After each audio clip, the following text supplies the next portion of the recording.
Hi everyone, this is Business is Personal. Welcome back. My name is Corey and I've got three amazing guests today for an incredible topic. We are talking about artificial intelligence.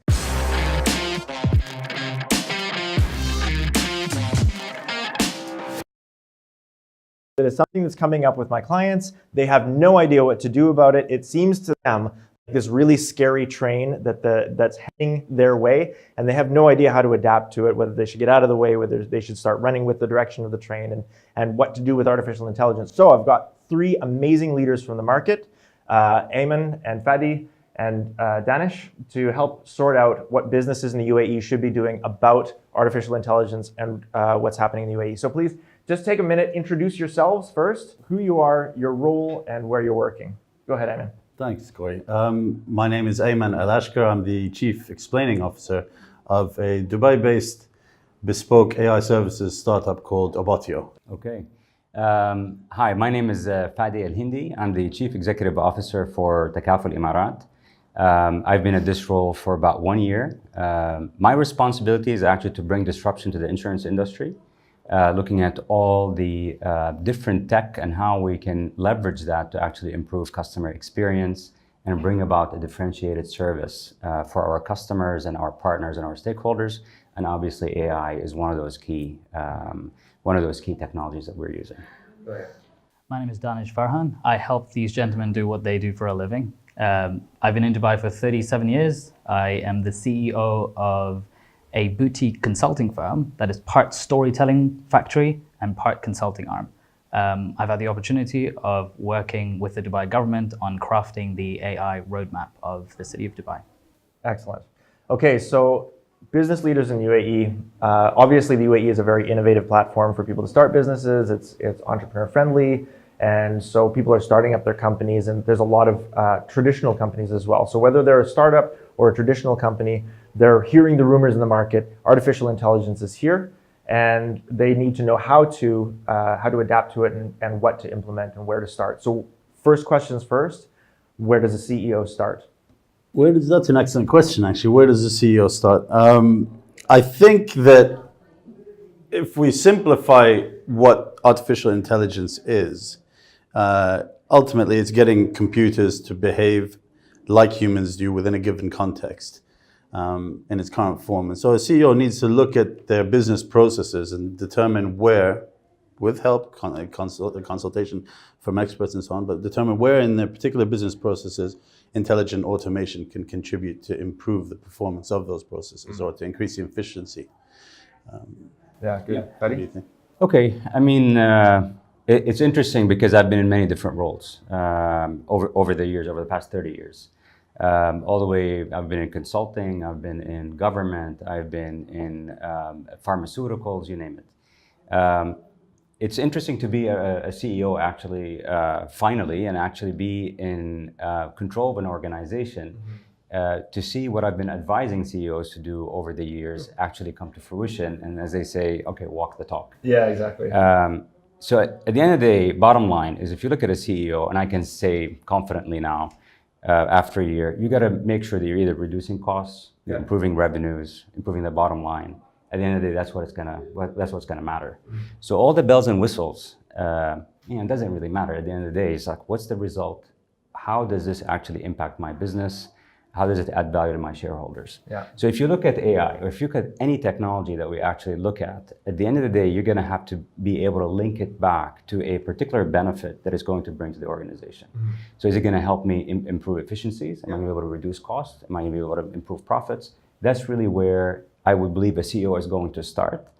Because unless you're a nonprofit organization, you're not going to embark on an off-road exercise just to try technology just for the sake of it, because you're not going to put the funds behind it unless you can actually justify. So to me, the starting point to your question is you got to understand the business problem that you're trying to solve and try to see where AI can actually fit and help you solve that particular problem. Right. So it's a process orientation.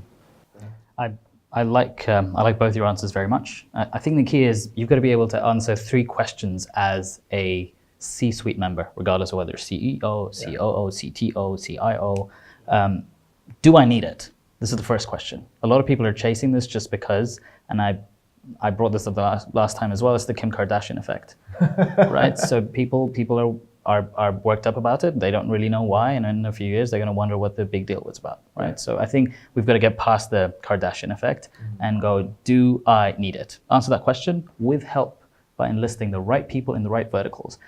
Just like we talk about narrow AI and general AI, I do not believe you've got something called a general AI expert.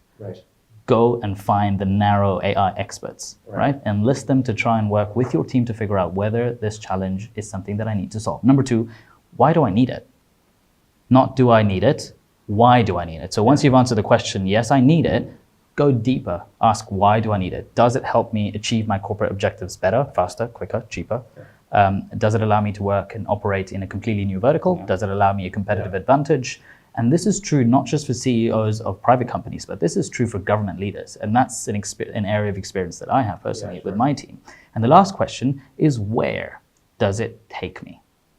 So these are three distinctly different questions, but I think they're normally confused into one very quick knee-jerk conversation. And that's where you're either a fan or you're like, no, this stuff isn't for me. Right, so it's not just a matter of do you need AI, it's a matter of which AI do you need. Okay, so we've had specialized AI since the late 90s. It's been able to play chess better than we do. Now we've all seen the documentary and we've lost AlphaGo to the AI. Now nobody's ever going to be able to compete with it.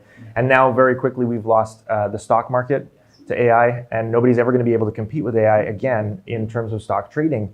It's just better. Right? Very quickly now we're losing medical diagnosis to Watson in terms of AI. So there's a lot of these things that we're losing step by step, and it's happening in the background, and we're not aware most of the time of what it is. But we need to be concentrating on the specialized AI that's going to solve our particular business problems.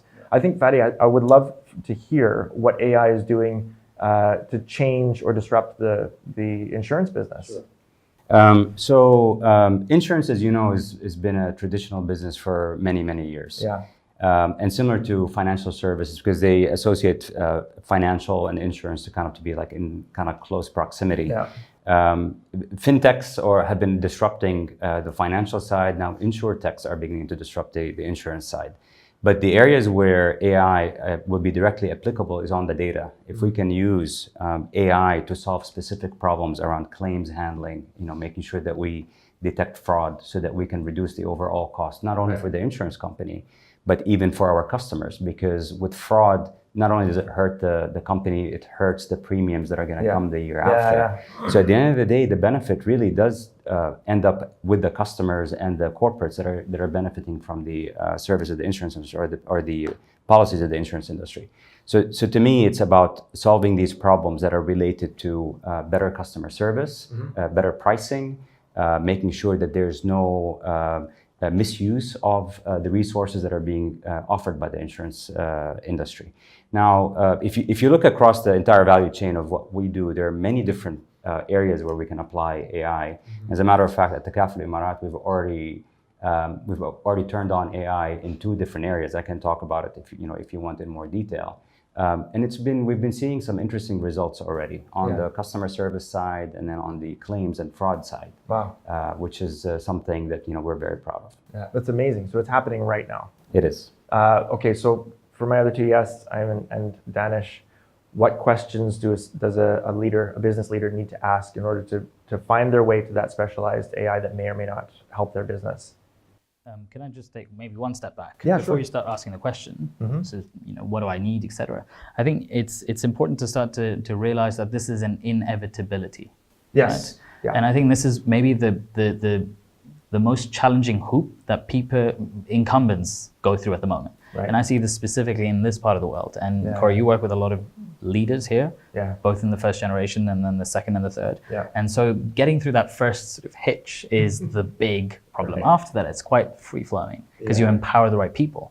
At the moment, when you don't understand something, you tend to hold it very close to you. And the moment you get it, you empower the right people to do it for you. So I think that's, to me, the first organizational challenge that emerges from AI. CEOs shouldn't be in the position of driving everything. They should empower the right people to advise them or to take the lead with the right sets of accountability. That's very I think good. that's to me the one step back. Then the questions, I think, I covered some of them. Fadi has an excellent example of something that's on the ground. The visibility and impact to what you think is your KPI has to be forced. It's not just going to happen. This is the other thing.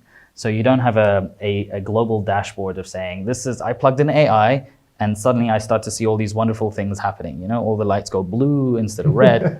That's not going to happen. So you've got to be able to say, Mr. CFO, where does it help you? You've got to help me figure out what those KPIs are. Let's put those up on a dashboard, which allows me to say, this is human intelligence, and this is automated or artificial intelligence, but that's going to start off as a 10% of your dashboard, and then become 20%, eventually it could become 100%. Right. Takes from human interaction, but then does more with it because it has access to more data, greater capacity, more the ability to link things. Once you do that, then it starts to go across the board. And eventually, after a cycle of maybe 4 quarters, maybe 2 years, it doesn't really matter, it emerges as the single guiding force of organizational strategy. But I think that happens after serious amount of change or shift. Ayman, your thoughts?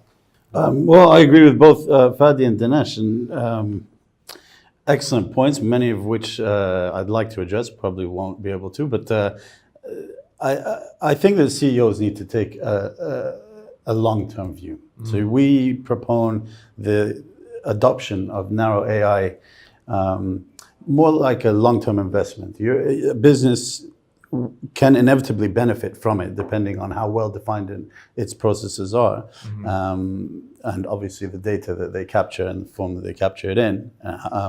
But they need to plan for it, as Danesh is pointing out, and so we kind of look at the return on investment, and that's the approach that we take when we're advising our clients. What is the current cost of execution of that process or mini processes, and how can AI then yield a return on that investment over what period of time, and therefore this is why this is the reason why it should be adopted by the CEO, so or the C-suite.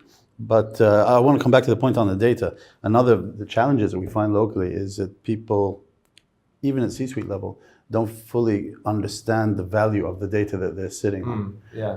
Even if it's in analog form, there's data there, and it can be churned and prepared, made ready for AI application. Yeah, that's amazing. So a lot of the leaders that I talk to, they're approaching me like they want to know what sense of immediacy or what sense of urgency they should be adopting. Like, should they be freaking out about this? They're looking at me like, hey, am I a horse breeder in the era of Henry Ford? Is that what's going on?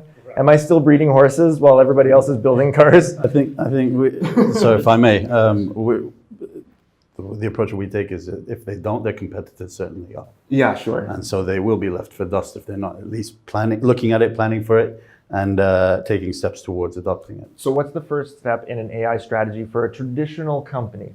Traditional trading company, second generation family company. They're lovely family. They're just doing their business, and they realize, okay, look, Henry Ford is building cars, and I'm still breeding horses. I do need to make a change, but I need that first step. What's the first step in the strategy? I think, Danish, you said identify somebody who can lead that, right? Yes, indeed. And then, very quickly, if I may, after that is go figure out, do a full-blown, literally under-the-rug data audit. Figure out where data sits. And you very eloquently put it, analog data is just as important as digital data. Because that allows you to say, hey, why are we doing this on a sheet of paper? We should first start looking at digitizing. So Excel is probably the first thing that you deploy, right? And then we start talking about data maturity to say, cool, now it's in a format where I can actually switch machine learning on and try to understand trends that maybe I do not see. So I think data is possibly the first step after you figure out who's going to lead it. Then what is it? So data is the fuel. And then you've got a leader. Once you start doing that, you've got to let that experimentation stage go on for a while. And I think I've seen this in close quarters with what Fadi did. And you could talk about this, where he literally just turned these things on. It was an internal only announcement to try and gather the data and understand what to do with what emerges. And the decisions that I saw him make and his organization make were as a result of things that were not at the beginning of his roadmap, but emerged very quickly as priorities because they started to see the data in reality in front of them, sort of speaking to them. But Fadi, one thing actually, I will follow on that, but one thing I wanted to highlight or emphasize on a point that Danish was raising was with respect to As you approach AI for your organization, the process by which you go through it and identifying champions and the roadmap for AI, one of the interesting things that you have to be ready for is going to be the resistance of people to actually adopt and use AI. There's a great sense of fear. I mean, and again, this is boots on the ground experience. It's easier said than done when you're theorizing about it, or you're saying, you know, it would be really cool if we do 1, 2, 3. But when you actually apply it in the organization, you see that knee-jerk reaction, and that, like, you know, the people just back out, like, what are you trying to do? You're trying to replace my job, and this is something that we deal with on a daily basis. So we can broach that topic when needed. On the point with respect to the data, what was happening with at Takaful Emarat is that the data was being sent in these like line reports to just a traditional business that you receive over email. And my personality is more like we want things real time. I don't want to use email.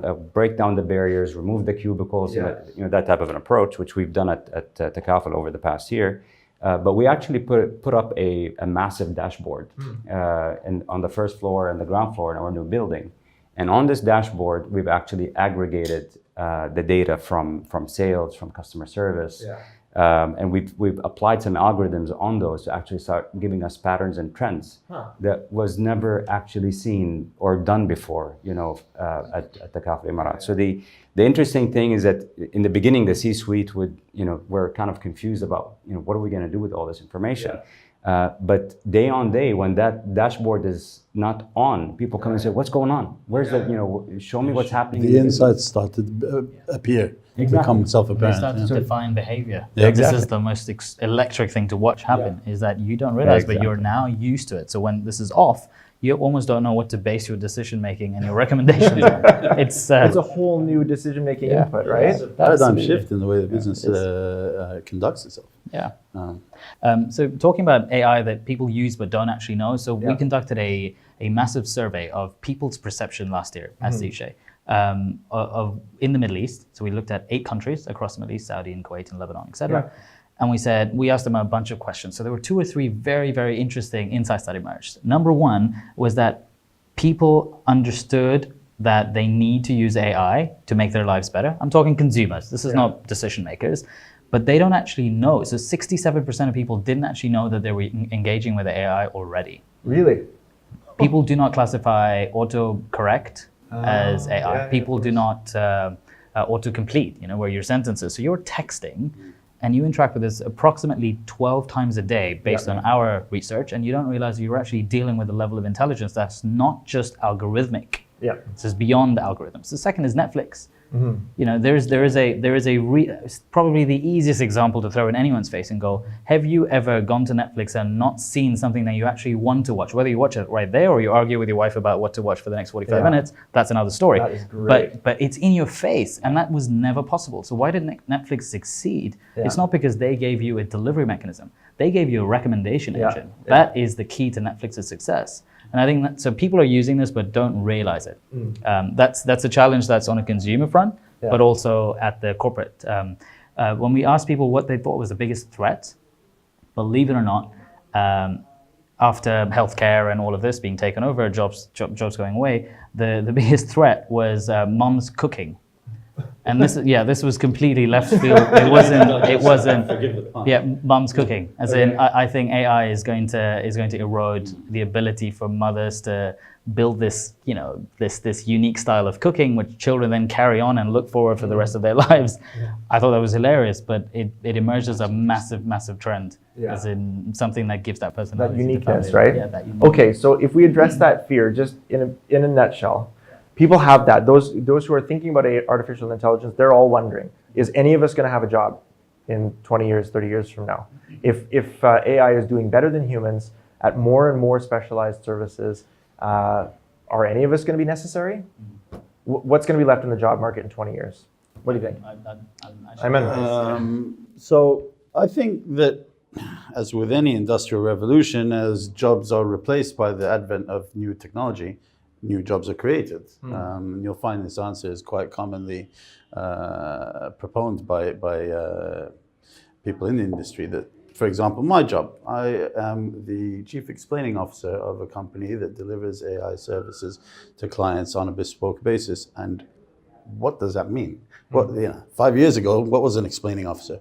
But now the need for somebody to come in and translate the inner machinations, the business benefits, the processes of AI to the C-suite level who are not AI or technically savvy, whilst also communicating to the people at the back end who will be coding, creating,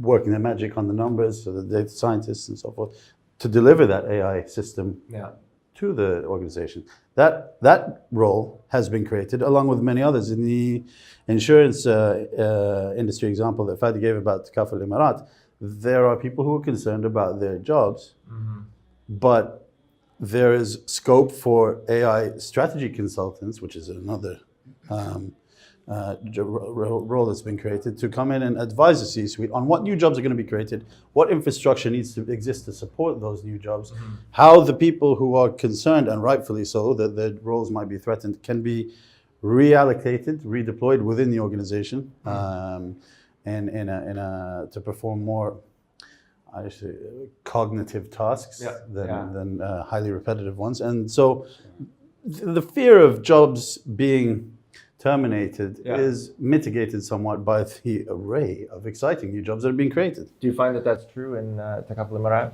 Yeah, I mean, the point that I was mentioning earlier is that if you just on the outset take a look at it, you do worry that, my job is being threatened, because now, for example, 10 to 15% of work claims usually are audited by the industry. Now we've got a system that's auditing 100% of our claims, and we keep adding intelligence and the ability to detect, anomalies within the claims, and that's unheard of in the past. So the interesting find for us was to, and this is where we call our HR department the people operations. We borrowed that from Google, but this is where people operations come in to actually start helping people understand that their job role needs to change. And I'm not going to profess to say that we figured it out, but we're in the middle of it. So what's happening is that instead of saying that people are going to leave their jobs, what's happening is that people are changing the type of work that they're doing. So you're repurposing people? Definitely. So we're not saying that we want to get rid of people, or we want to have, I just want to walk into a floor of machines and no humans. That's not what we're after. What we're saying is that we want to do the jobs better. We want to be able to go after a bigger market share and improve the efficiencies, but then redeploy the people to work with these digital assistants and digital twins to do their jobs better. Digital employees, we like to call them. So I like the sort of careful approach that both of you have adopted in looking at what the transition looks like. But I think, let me go 15 or 20 years from now. So you can't just say that our rate of growth of AI proliferation in business is at whatever, 20% a year, 15% a year. So the rate's not going to continue like this. The rate's going to start to look like that. So in 15 years, our rate may actually rise up to 80%. So we'll get there, and we'll get to what we thought we'd get to in 20 years in probably 5 or 6 years. So I think this is going to accelerate. So what can happen is, so what you're doing is you've got a ship and you've already got people on the ship, right? And so once you've departed the port, you're saying, all right, we don't need, so we're no longer a sailboat. We're now just going to power through, and everyone's going to take an oar and pedal. Great, get everyone down from the sails, put them to do this. Now, what happens when you say, actually, we found a motor inside, we're just going to stick the motor on. So you guys, do you want to maybe become chefs and cooks and clean the boat? So you can repurpose it for a while. But what happens when that ship docks and you get onto your next journey? Are you going to take these people with you? I don't know. It's a really good question. If you've presumably if they've availed of the advantage to reskill whilst on your ship at dock, they can maybe board another ship and work for that. Sure. So I think what I'm trying to say is that the amount that we could repurpose people currently, it's going to be a cliff. There's going to be a hard line where you say, these are the people that got out of university up until 2017 can be repurposed. People that are getting out of university in 2025 either have to be equipped with the new skills, Yeah. or they don't even have a chance. Yeah. But They'll what be outdated happens? before they graduate. Absolutely. So that's the other thing. Yeah. The third is that once these jobs are automated and you have no opportunity to even play a human augmentation layer. So I'm not saying that machines will augment us. I'm saying humans will augment machines, right? When that happens, even that's going to start disappearing. So what does happen with jobs? And I think I'm of the school of thought where we're going to have to find a way to philosophically understand how to anchor ourselves and our identities without a profession. Right. And we have to start learning to become generalists. I'm going a little bit further than the immediacy, but you'll have to learn to become a generalist, where you deploy and understand what different things are offering you and make decisions on that behalf, rather than I am a specialist tool maker. Yeah, exactly. So I think there's some jobs that'll be protected for a while. Things like plumbing. Plumbing is going to be very difficult for AI to do. It'll come, but probably not yet. Plumbing, electrical, those kinds of vocational jobs. Construction is going to be very difficult for an Autonomous AI. vehicles, drivers. Yeah, but autonomous drivers. vehicles, that's easy, Yeah. right? But I mean, if you look at if you look in the U.S. or in Europe, U.S., the amount of drivers that are on the road for trucks and vehicles, and you look at the rate of, as Danish is saying, you look at the exponential curve of this autonomous that's coming. That could actually, wipe out. Yeah, exactly. It'll wipe out the Uber industry, right? You'll have these cars driving themselves. Yeah, the job market itself needs to change. People need to shift their mindset away from traditional or conventional full-time work towards specialized gig work, if we want to call it that. The gig economy is starting to grow here. Obviously, it's huge in Western Europe, US, and elsewhere. And so employers need to also consider that. Employees certainly need to consider that. But look, if there's one thing that humanity is good at doing, it's adapting to its environment, whether that's a natural or artificial environment, or man-made environment, I should say. And so I have faith as a humanist, so long as, AI is not, so long as we have that ethical framework wherein AI is developed without malintent. So you're a member of futureoflife.org then? I'm just a simple humanist. The key here is so long as there is an ethical It's framework. a big ask, isn't it? I personally don't think that's about to happen. I think there's going to be the United Nations style framework, which is, you Discarded say, by whoever which needs is, to discard it. which is literally for the sake of political correctness. All right. It doesn't hamper anything. Very quickly, if you're in business and you need to know what to do about AI, number one, get advice. Talk to somebody who's a specialist. Find that person, get in front of them for a couple of hours and have them ask you the right questions, okay? Because you don't actually know the right questions to ask. Number two, assign somebody in your team who can take charge of this and try to figure out what the application is for your company. That's really, really important. And last thing, you guys, just give us in one statement, what is the mistake that they need to avoid making? Don't be leaders. short-termist. Take a Don't be long-term view. short-termist. Don't subscribe to the hype and just try to do anything just so that you're doing AI. Make sure that you are pragmatic and practical about the application. That's right. Just learn to tell stories and understand stories that data tells you. Brilliant, brilliant. Okay, so the fact is we've been in a horse industry for a long time and Henry Ford is building cars. But it's going to take a little bit of time before those cars dominate the roads. So do your research. That's it for today. Thank you so much for joining me, you guys. Thank you. Brilliant talk. Brilliant talk. Thank you. Cheers. Bye. Thank you.